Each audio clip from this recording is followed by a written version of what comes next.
Good morning. आज physics में 11th class physics chapter second English medium, उसमें है एप्लीकेशन ऑफ डायमेंशन फार्मूला।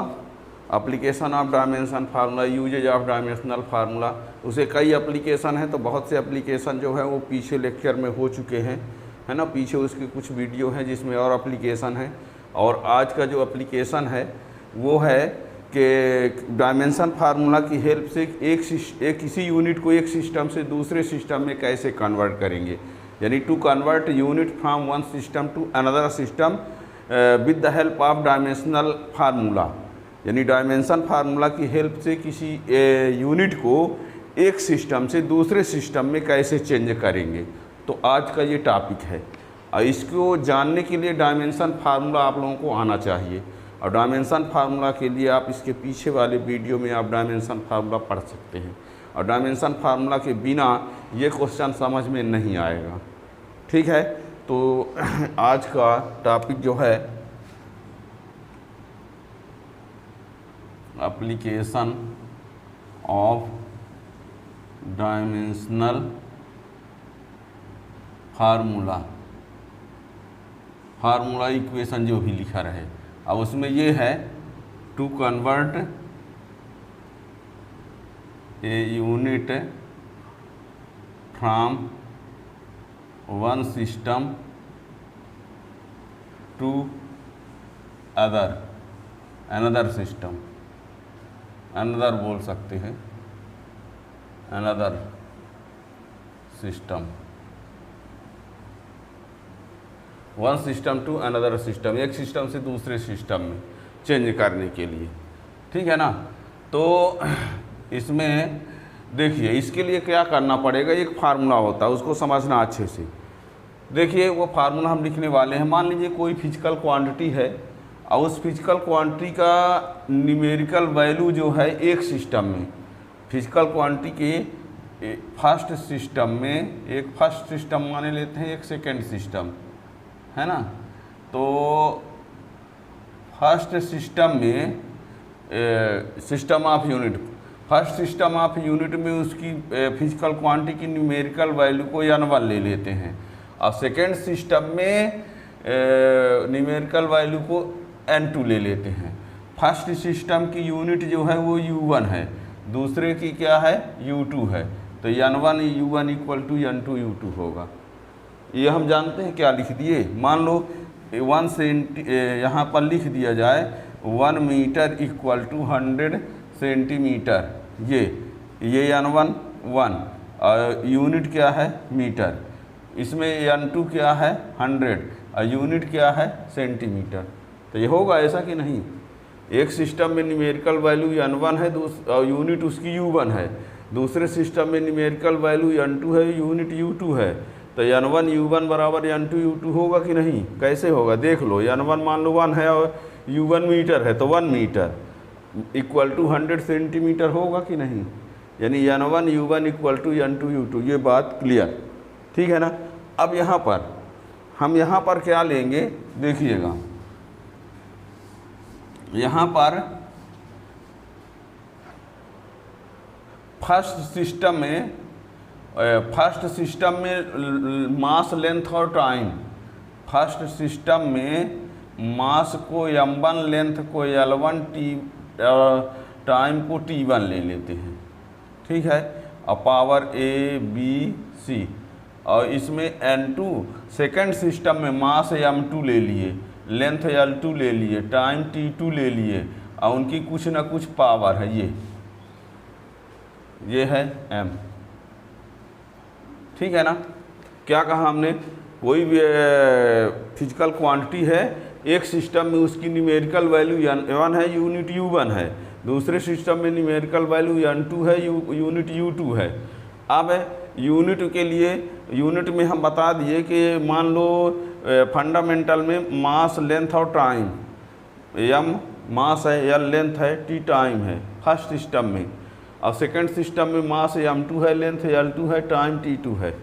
अब इससे यदि हम n2 की वैल्यू लाते हैं, n2 ट्रांसपोज कर देते तो n1 और ये हो जाएगा m1 अपान m2 की पावर a, ये इसके अपान में आ जाएगा तो इसको अलग से लिख दिए L1 अपान L2 और ये पावर b और ये T1 अपान T2 और ये पावर c। ये ऐसा फार्मूला है जिसकी हेल्प से एक सिस्टम में कोई वैल्यू दी गई है तो उसको दूसरे सिस्टम में बदल सकते हैं। SI में दिया है तो CGS में बदल सकते हैं, CGS में दिया है तो SI में बदल सकते हैं, है ना। यानी एक यूनिट को दूसरे यूनिट में हम कन्वर्ट करेंगे तो ये फार्मूला लगाना पड़ेगा। ठीक है, अब मेन फार्मूला आ गया आपको, अब आपको इस फार्मूला को याद होना चाहिए। ठीक, फाइनल क्या हुआ, कन्वर्ट करने के लिए N2 बराबर सीधे सीधे N2 बराबर N1 और ये M1 अपान M2 की पावर a और L1 अपान L2 की पावर b और T1 अपान T2 की पावर c। यहाँ ध्यान दीजिए N1 क्या है, कोई फिजिकल क्वांटिटी जिस सिस्टम में दिया गया है उसकी न्यूमेरिकल वैल्यू, और यहाँ M1 L1 T1 क्या है, जिस सिस्टम में फिजिकल क्वांटिटी दिया गया है उस सिस्टम में M1 L1 T1 ऊपर जो लिखा है वो उस सिस्टम का मास लेंथ और टाइम है जो जिसमें वैल्यू दी गई हो। क्या कह रहे हैं, M1 L1 T1 जिस सिस्टम में वैल्यू दी गई हो उस सिस्टम का मास लेंथ और टाइम है, और M2 L2 T2 क्या है, जिस सिस्टम में चेंज करना है उस सिस्टम का मास लेंथ और टाइम है। क्या कहा हमने, मान लीजिए SI को चेंज करना है CGS में, समझना, SI को चेंज करना है किसमें, CGS में, तो M1 L1 T1 जो होंगे SI के मास लेंथ और टाइम होंगे। समझ में आया। यदि SI को CGS में बदलना है तो M1 L1 T1 SI system में होंगे, तो M1 क्या होगा, M1 को kg लिखना होगा और L1 को मीटर लिखना होगा और T1 को क्या लिखना पड़ेगा, सेकेंड, और CGS में तो M2 को क्या लिखना पड़ेगा, ग्राम, और L2 को लिखना पड़ेगा सेंटीमीटर और T2 को लिखना पड़ेगा सेकंड, क्योंकि टाइम जो है दोनों में सेकंड होता है। बात समझ में आ रही है। यदि आपको SI को CGS में बदलना है तो M1 L1 T1 SI वाले होंगे और M2 L2 T2 CGS वाले होंगे। और यदि मान लीजिए कि CGS को ही SI में बदलना होता तो यहाँ M1 किस में होता, ग्राम में, L1 किस में होता, सेंटीमीटर में, और T1 किस में होता, सेकंड में, और M2 किस में होता, kg में, और L2 किस में होता, मीटर में, और T2 किस में होता, सेकंड में। जब CGS को SI में बदलेंगे तो ऊपर वाले सब CGS सिस्टम वाले रहेंगे और नीचे वाला जो टर्म होगा वो SI वाला होगा।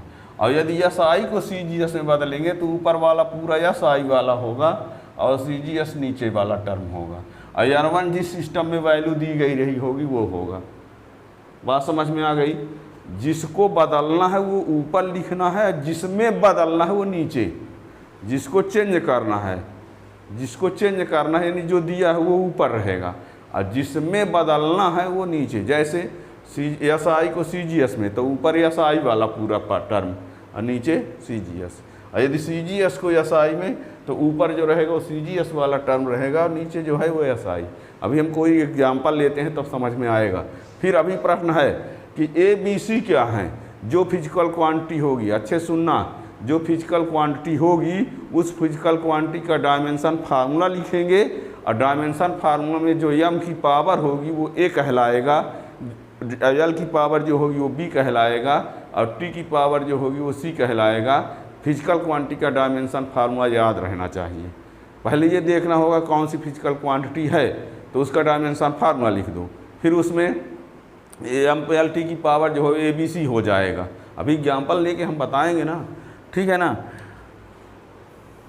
और वैल्यू जो दिया रहेगा वो N1 हो जाएगा और जिस सिस्टम में दिया रहेगा तो जिस सिस्टम में लाना होगा वो N2। चलिए ये क्वेश्चन है, ये फार्मूला मेन है, देखिएगा। लिखते हैं question, density of water in CGS system is 1 gram per centimetre cubed. Density of water in CGS system is 1 gram per centimetre cubed. Find its value in SI system. यानी quantity क्या है, density है। Quantity क्या है, density है। और density की value CGS में दिया कितना है, 1 ग्राम। और चेंज किस में करना है, SI में। यानी क्या कन्फर्म हुआ कि CGS को चेंज करना है किस में, SI में। अब वैल्यू कितनी दी है उसकी, 1 दिया गया है। ठीक है, क्वांटिटी कौन सी है, डेंसिटी, उसकी वैल्यू कितनी है, 1, यानी N1 = 1। और किसको किस में चेंज करना है, CGS को चेंज करना है SI में। ध्यान दीजिए, कभी CGS SI ना लिख करके ये बोल देता है कि convert it into kg per metre cubed. तो यहाँ पर ग्राम सेंटीमीटर तो CGS है, अब kg पर मीटर क्यूब्ड कहेगा तो वो SI हो जाएगा, है ना। यानी आपको क्वेश्चन पता चल जाएगा कि किसको किस में चेंज करना है।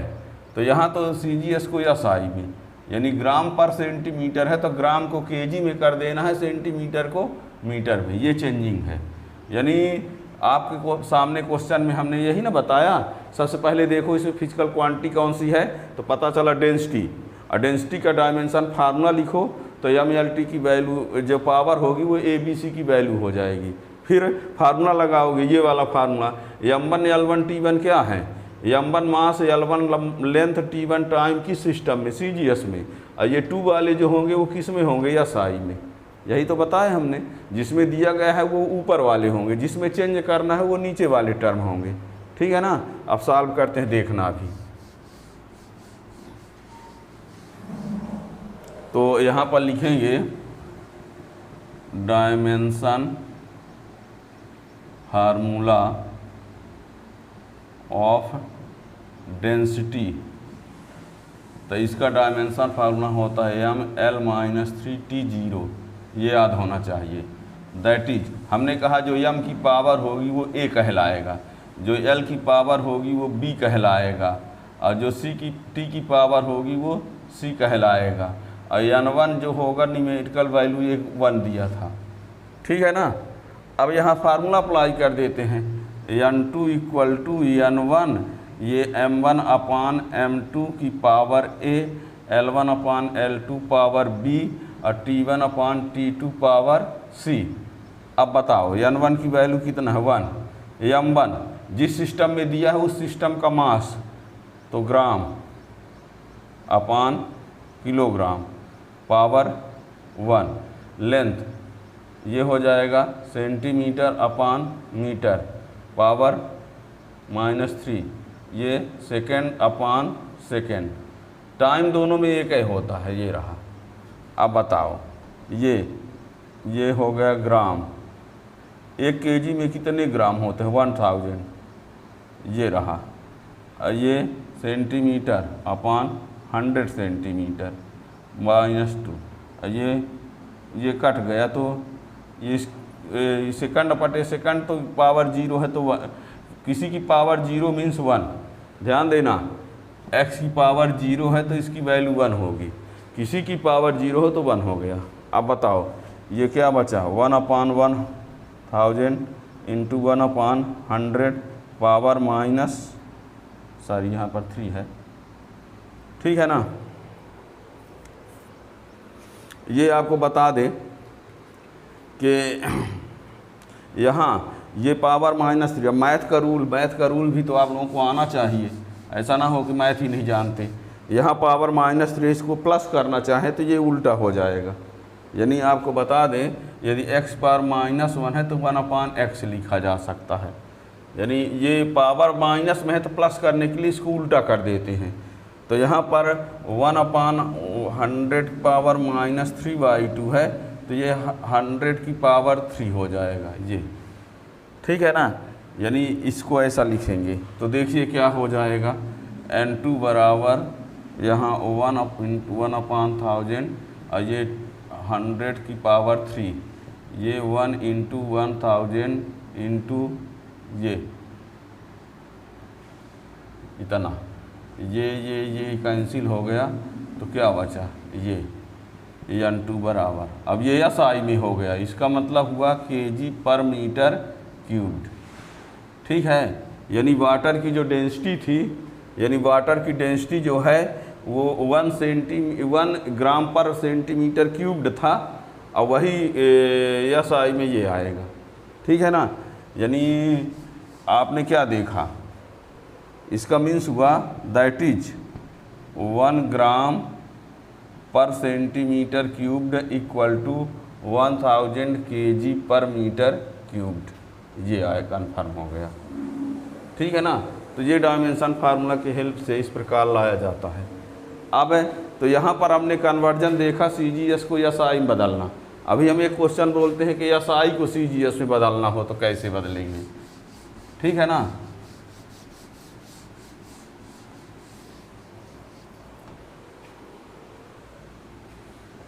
दूसरा question, convert SI unit of force into CGS unit of force. Convert SI unit of force in CGS into CGS unit of force. यहाँ क्वांटिटी क्या है, फोर्स, और किस सिस्टम में है, SI में। चेंज करना है किस में, CGS में। इसी को लिखा जा सकता है, इसी को लिखा जा सकता है कन्वर्ट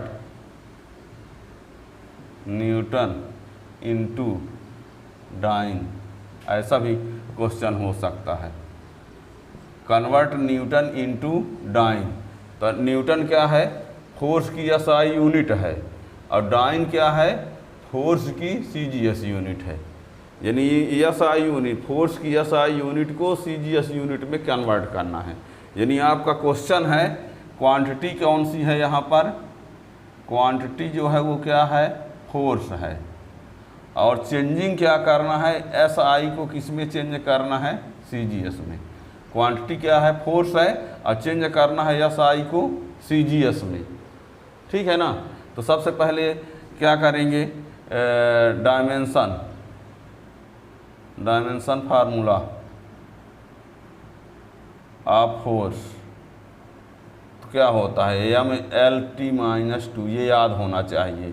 दैट इसका मीन्स हमने कहा ना, MLT की पावर जो होगी वो ABC होगा, ABV1 C-2, N1 equal to आप 1 न्यूटन ले लेंगे। क्या ले लेते हैं, 1 न्यूटन ले लेते हैं। ठीक है ना, नहीं दिया है तो, और 1 न्यूटन में पता चल जाए कितने डाइन होंगे।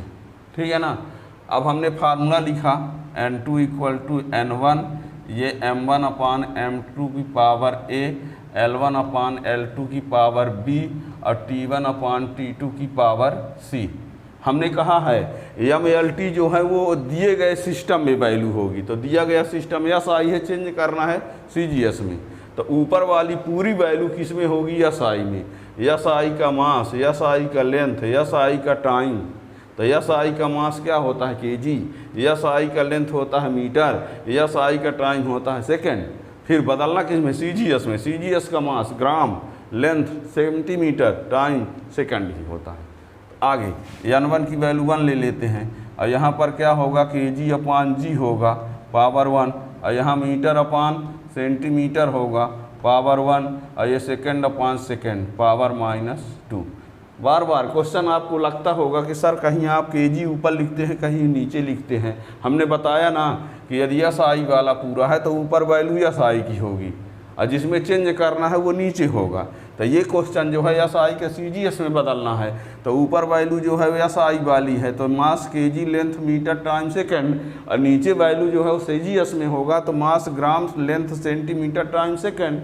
और यदि यही CGS को SI में बदलना होता तो ये उल्टा रहता, और क्या, ये 1000, ये एक kg में 1000 होता है, और ये 100, ये 1, और ये तो इस 1 पावर -2 चलेगा, कोई दिक्कत नहीं।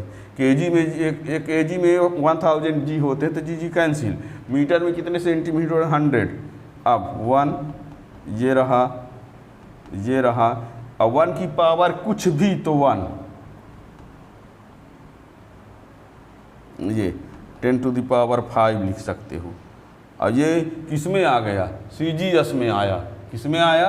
CGS। तो CGS में यूनिट क्या होती है? Dyne. That is 1 newton equal to 10⁵ dyne. ये कन्फर्म, ये हो गया, ठीक है ना।